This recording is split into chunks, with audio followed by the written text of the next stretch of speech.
Ethan Walker had seen corporate reports, heard boardroom discussions about employee performance.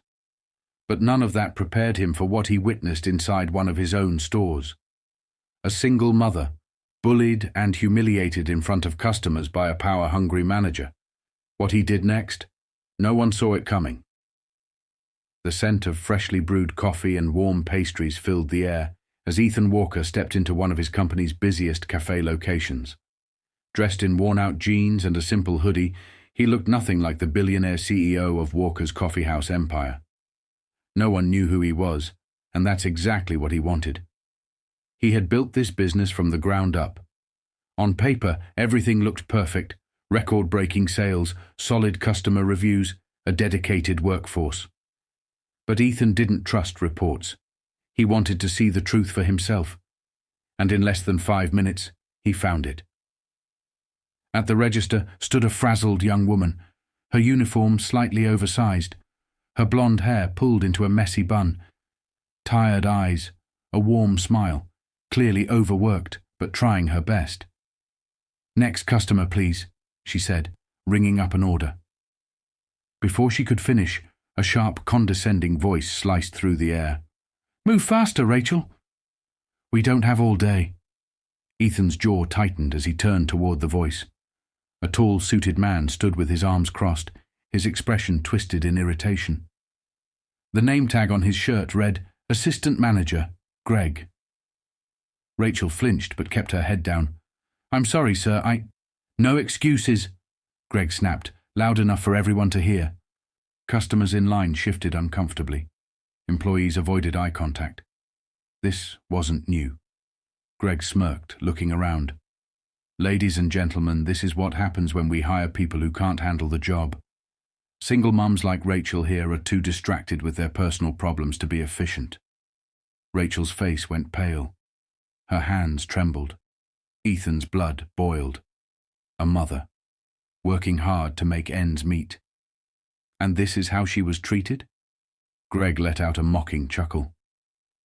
"Maybe if you spent less time running after your kid and more time focusing on your job, you wouldn't be such a mess."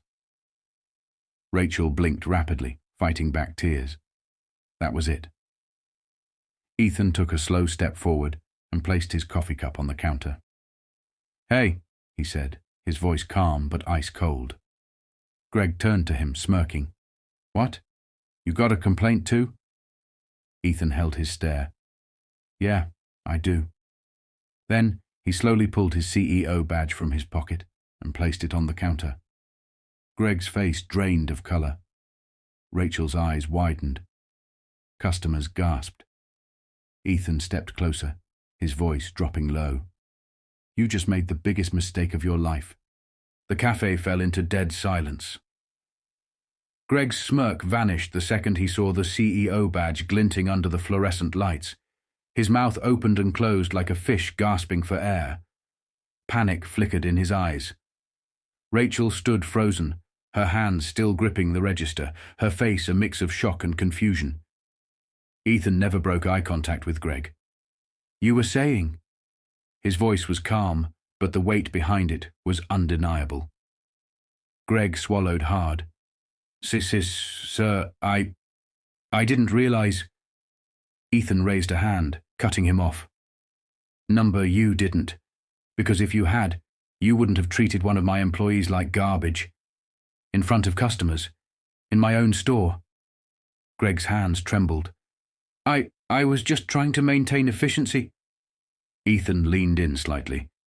"Efficiency?" He let the word hang between them, his voice dangerously low. "Let me make something clear, Greg. You don't maintain efficiency by humiliating the people who keep this company running."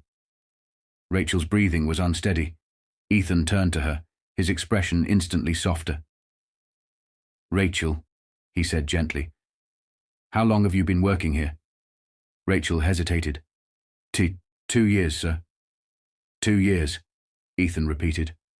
He looked back at Greg. "And how long have you been working here?" Greg's voice cracked. 8 months.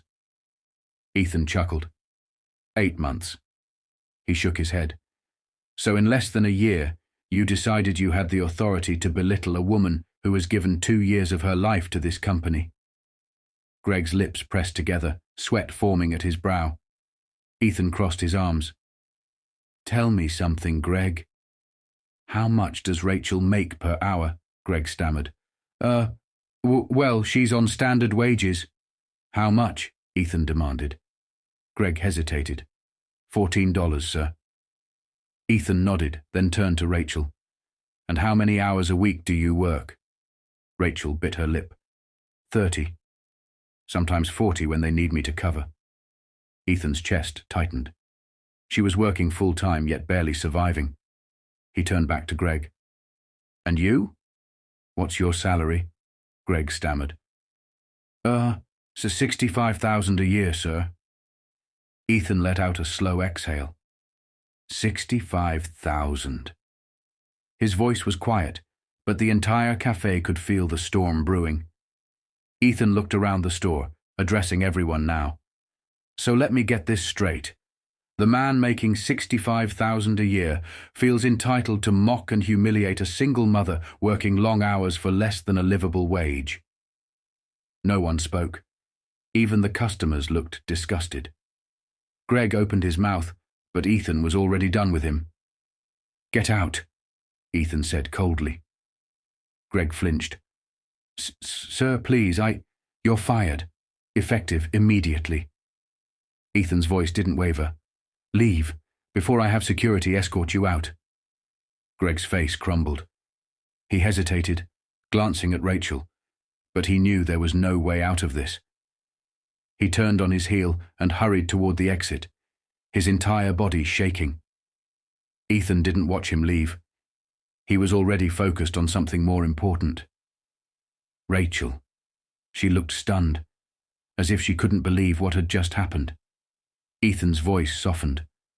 Rachel, do you like working here? She hesitated. I love my job, sir, but it's been hard. She swallowed. Some of the managers don't respect us. They treat us like we're disposable. Ethan nodded slowly. Not anymore. He pulled a business card from his wallet and handed it to her. I want you to come to corporate on Monday. We're going to discuss a new position. Rachel's eyes widened. Sir? Ethan smiled. I think you'd make a damn good manager. Rachel's breath hitched. But I don't have experience. You have something more important than experience, Ethan interrupted. You have integrity. Tears welled in Rachel's eyes. I don't know what to say. Ethan smiled. Say yes. The entire cafe erupted into cheers, because today, the good guys actually won.